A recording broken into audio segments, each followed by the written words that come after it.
Congressman Robert Wexler, Mr. Democrat, Mr. Ed Lynch, the Republican, and Dr. Ben Graber with no party. Congressman Wexler will open this session. Thank you very much. Good evening. I'm Robert Wexler. I had the privilege of representing this community for the past 12 years in Washington. I'm running for re-election to help repair the struggling economy that has hit Floridians especially hard. Our people are hurting.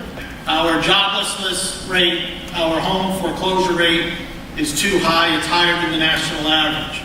Now is the time to pass universal health care, and I believe we will do that in Washington in the next 2 years. It's also the time to enter into a new chapter in America's foreign policy.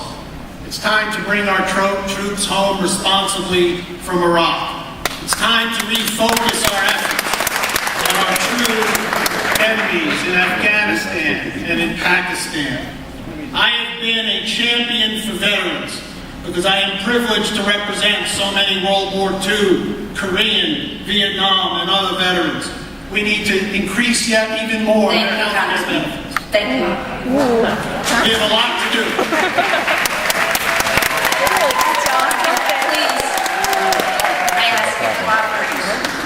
Dr. Graber. Thank you. Hi, I'm Ben Graber, and I'm running against Robert Wexler for Congress. I have nearly 20 years' experience in public service. I have served as a state representative, the Democratic Deputy Majority Leader, a Broward County Commissioner, and the Broward County Mayor. Congress has become a culture of corruption and failure. They recently passed a $700 billion payout for problems they created themselves.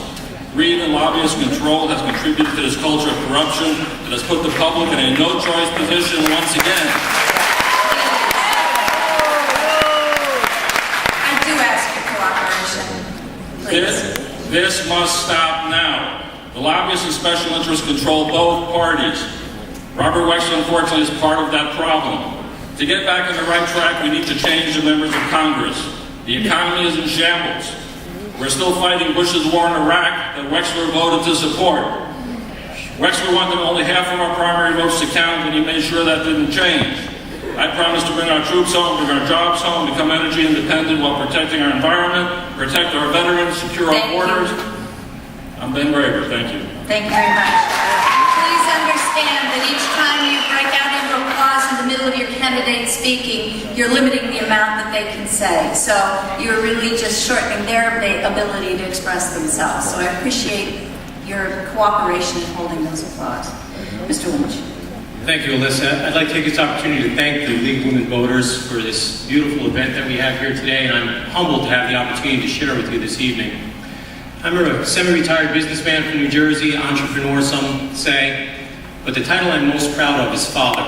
And the reason that I'm running for Congress is because I want to make sure that we give our children a better future and a better country than the one that we've been handed right now. Congress has an all-time approval rating that is lower than any time in history, and I think that's a terrible state of affairs.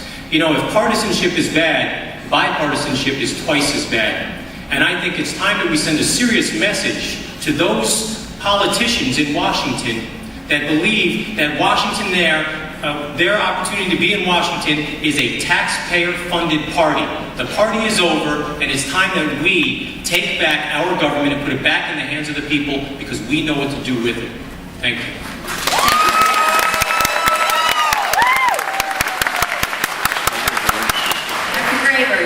First to respond to this question. Polls show confidence in Congress is at an all-time low. We have an ongoing war, unprecedented spending and debt, a housing crisis, and now a very serious financial crisis.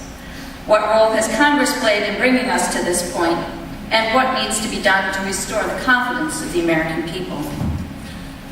Congress is entirely responsible for what is going on. They've had 20 years to develop the problems we have today. This all started back with the savings and loan crisis in 1980.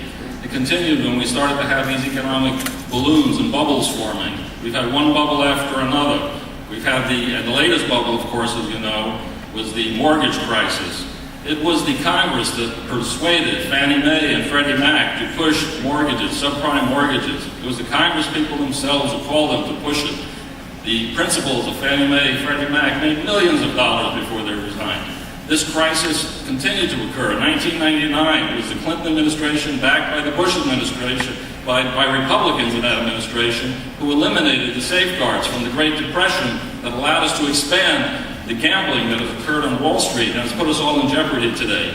The Congress is out of control because the lobbyists are in control, the special interests are in control, and money is king. My opponent, Robert Wexler, has gotten $2 million from special interests to protect the status quo. Mr. Lynch. Ben's absolutely right. Congress at an approval rating of 9% is absolutely horrendous. You know, it's far too long been a decade, 2 decades, 3 decades, 4 decades of a candy store that's been open to the politicians. The politicians are more concerned with their re-election campaigns. They're more concerned with the special interest groups that they have to check with in order to find out how they should vote. It's time that people start, or our politicians start voting for us, the people. I want to see someone in office that's going to stand there and is going to have the full strength and force of the 650,000 people that you're supposed to be representing.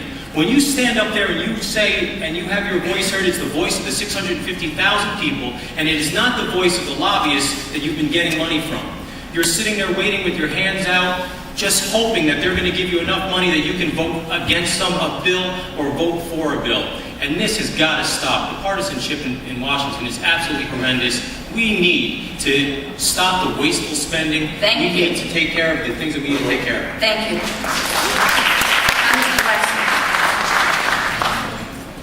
Thank you. My opponents are right about one thing. Congress has not done right by the American people, but with all due respect, the economy we have now is primarily an economy engineered by President Bush and... Excuse me. Anybody we will adjourn. This is unacceptable. Unacceptable. Unacceptable. What it takes to be an effective congressman is to have the courage of your convictions. When I stood up to my own party and filed the Social Security bill to protect Social Security, that's about representing your constituents.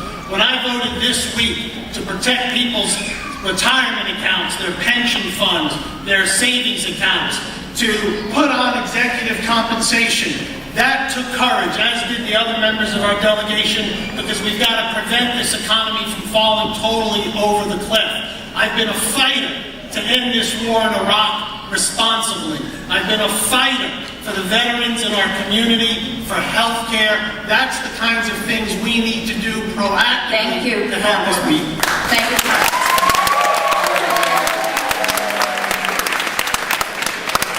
Dr. Graber, you have 30 seconds to rebuttal. Anyone who voted for that bill in Congress last week is irresponsible. It was a total sham. They, 3 words, waived the rules. They bent the rules, they did a backorder deal from a 3-page bill the president handed them, and they passed it by usurping the proper legislative processes. No safeguards are in there. Now they're having committee meetings. And today we're finding about Lehman Brothers and the billions of dollars they stole before they went bankrupt. And we're learning about what the banks are doing. And we'll learn about the $700 billion is hardly enough to handle this problem. And who's it bailing out? Thank you.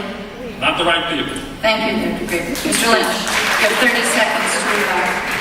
You know, you can't prevent a problem if you don't know how to address the problem and realize what it is. Right now, we have financial problems in Washington that was created and caused by the politicians that we have in Washington. We have politicians in Washington taking care of the politics of Washington rather than people in Washington taking care of the business of government. You cannot, and I'll say this probably a ton of times today, you cannot fix a problem if you can't figure out what the problem is. And we have too many politicians that have no clue what the problem is. That's why they just keep throwing money at the situation, figuring that's how they can fix it. Thank you, Mr. Lynch.